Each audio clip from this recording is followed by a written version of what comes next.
A model and the world's youngest astronaut walk into a bar.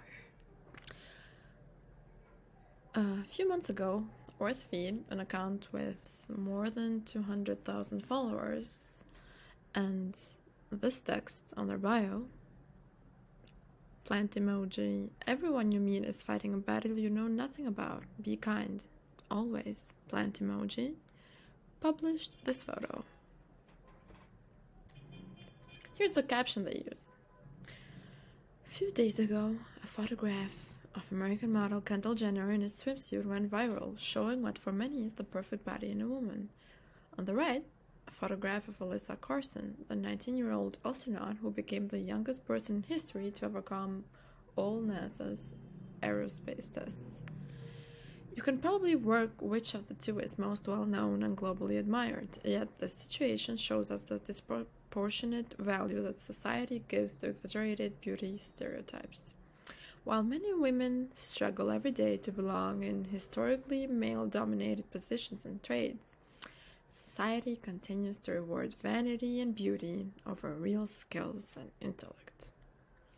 I'm the first person to appreciate the female form, but if we, and there's a comma in there, are to place this aesthetic above incredibly talented, dedicated, and skilled individuals like Alyssa Carson, I feel it is with anyway, I feel it would not only be ignorant but extremely detrimental to the evaluation and progress of the human race. This is their caption. So let's debunk their statement just a little bit before I lose my mind. With more than 1 million likes and 8,000 comments last time I checked, which was a while ago, this is their most viral photo on their account, while their other posts have anything from 17,000 to 1,000 likes. So anything from 1,500 likes to 70,000. This one got 1 million. Anyway, they say that a photograph of American model Kendall Jenner in a swimsuit went viral, showing what for many is the perfect body in a woman. As someone who is very active on social media, I hadn't seen this photo of Jenner prior to this post. Granted, I do have most of the Kardashians and Jenner's blog because they understand marketing and how to remain relevant to the public, and I simply do not wish to subject my willpower to their games. But despite having them blog, I probably would have still seen it. Maybe not on Instagram where I have these people blog, but on Twitter, either as a genuine appreciation of, quote, what for many is the perfect body in a woman, end quote, or at least as a meme by all the incredibly funny people that reside on Twitter.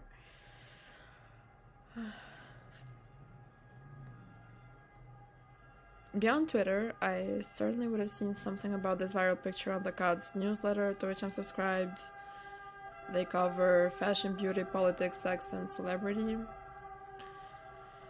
In my words, there where I get most of my celebrity information from, besides Twitter memes.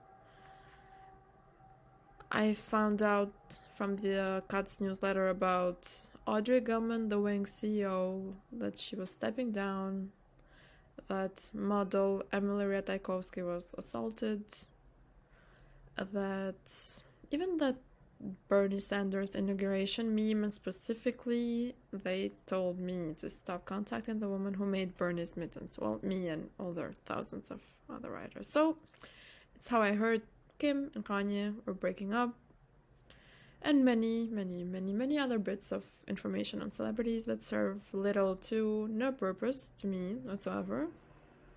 But I didn't hear about this so-called viral image. Maybe the cut editors mentioned, quote, the photograph of American model Kendall Jenner in a swimsuit went viral, showing what for many is the perfect body in a woman, end quote. In an email I deleted without even reading, like I often do when I feel overwhelmed cognitively. When I searched a viral Kendall Jenner on YouTube, these were the results. Kendall Jenner's Skims photo goes viral over alleged Photoshop fail, and Kendall Jenner triggers fans with Photoshop. For some reason, the fact that this is the reason why the photo went viral wasn't included in the original caption by worthfeed, the account with 100,000 of followers, and with the bio, always stay kind, plant emoji.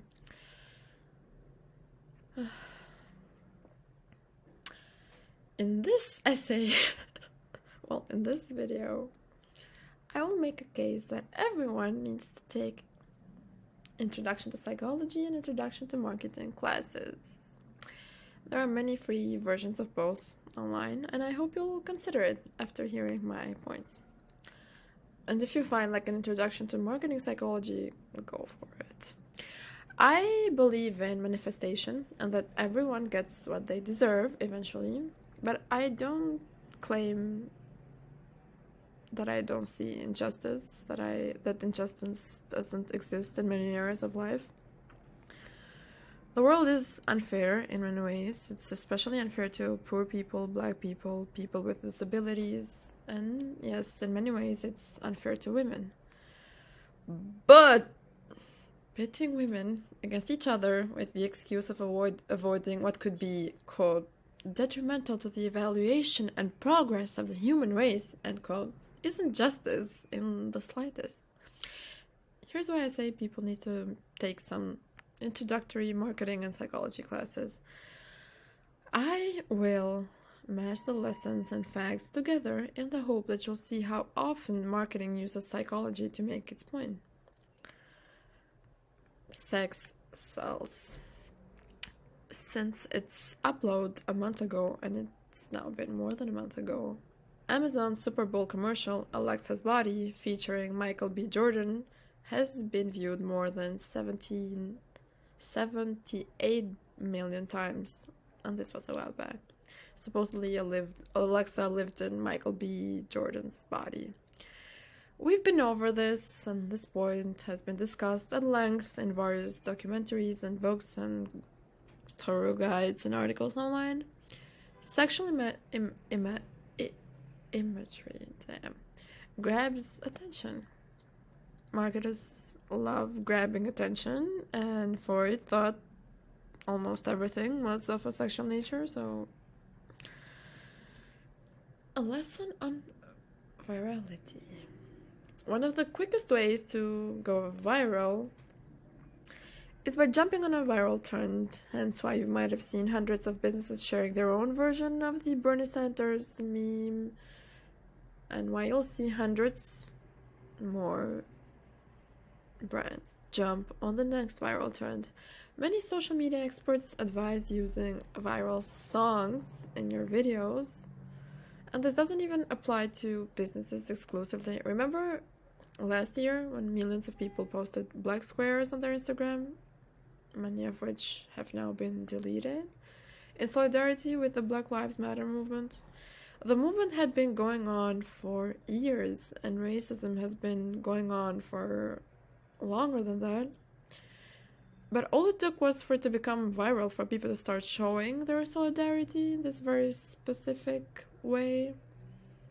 There is no such thing as bad publicity. This expression that suggests that as long as people are talking about a public figure or a company, that's good news for that person or company, is all too familiar for many marketers. Similarly, psychologically, people who've struggled with receiving healthy amounts of attention and love from their parents will sometimes go to great lengths to receive this attention from others. The worst thing you can do is become irrelevant.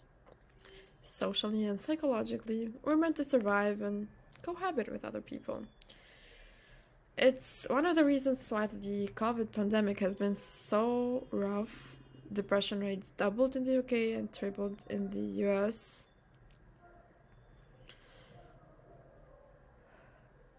No matter what you want to do, it's easier to do it if you've built an audience. More on this later. Pitting women against each other in 2021 in the pretense of, quote, anti-shallow, end quote, work. Loophole number 1. This may be mind-blowing, to hear, but not all women have the exact same aspirations. Many people working their butts off in STEM are not in it for the fame.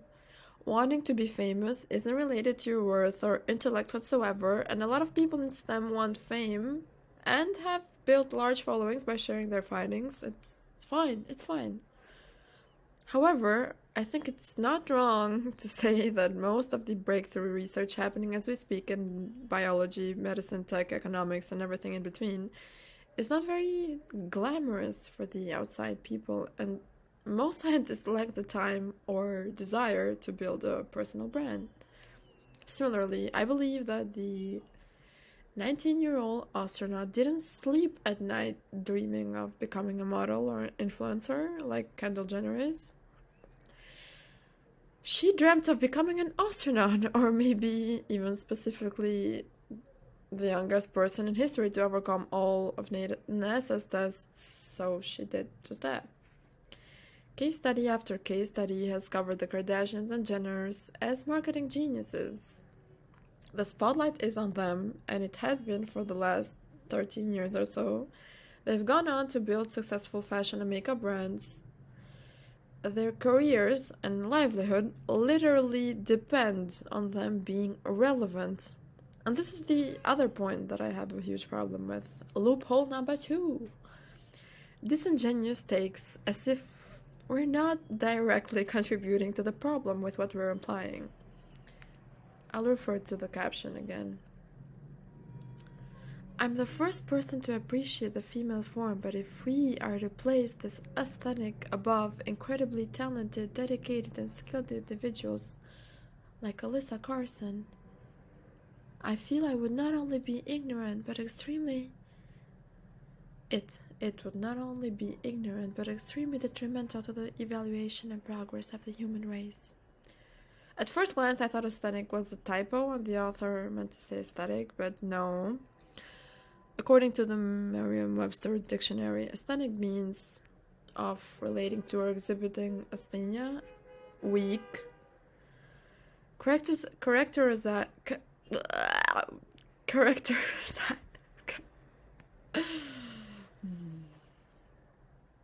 characterized by a lean, slender body built with slight muscular development.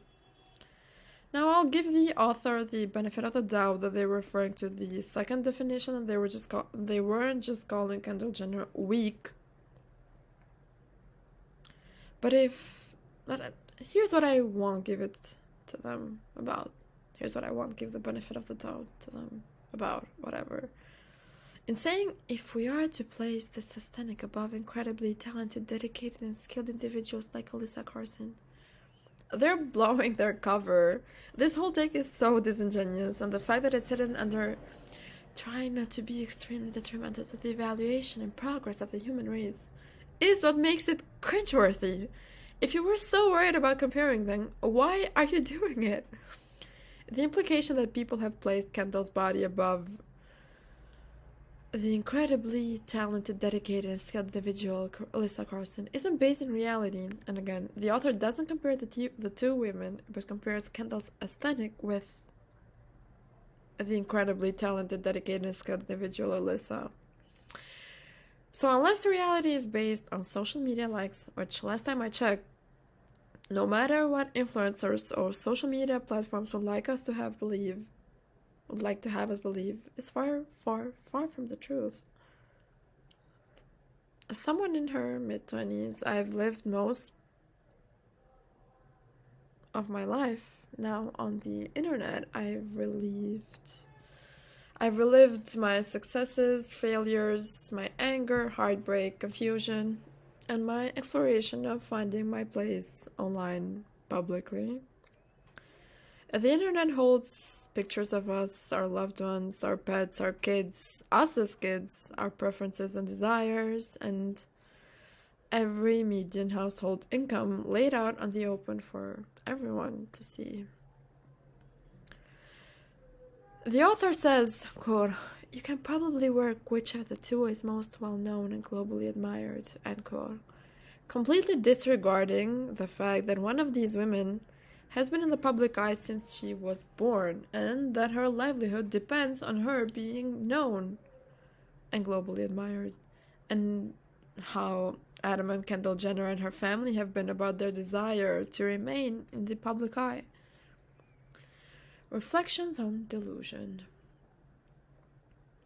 In her book, Trick Mirror, Reflections on Self-Delusion, the New Yorker staff writer Gia Tolentino writes about scams and con men. Apparently the term derives from confidence man, and just what makes some scams fail and some come to life. Gia writes about the Fire Festival, which BBC rightfully called the world's biggest festival flop. The festival was promoted in many ways, one of which was influencer marketing. Bella Hadid, also a model, and Kendall Jenner promoted it. Kendall was paid $250,000 for a single Instagram post about the festival in 2017. I have a strong belief that many people put in the position to make $250,000 from a 10-second, low-effort, low-risk procedure and make this account continuously would do anything within their power not to lose their privilege. I don't think I would choose the term globally admired to refer to Kendall, again, unless we equate social media followers with admiration.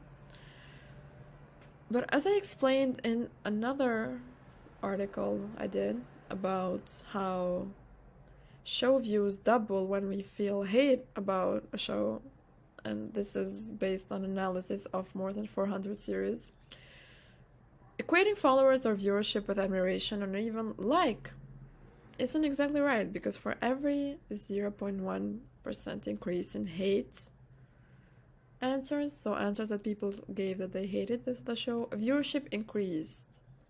And views almost doubled for hate answers in comparison to love. So, you feel me?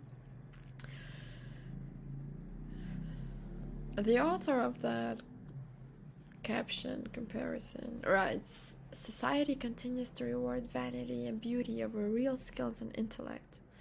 No one compared the two women before this account did it, creating their most liked post in a long time, then implying it was society's fault. Pretending they didn't know what they were doing is a stretch. Any image picturing two women side by side where the main point of the post is comparing the two is not something I stand for. In principle, because unfortunately this is the idea on which Facebook, the most popular social network in the world with more than 2.8 billion users, is built. Do you hear that? Previously called face mash, the idea of comparing the hotness of two women side by side is the precedent of the most popular social network worldwide. According to Gia, the New Yorker writer, YouTube founders originally intended to build a version of Hot or Not, so unfortunately comparison of two women is the most liked picture on worthfeed's feed.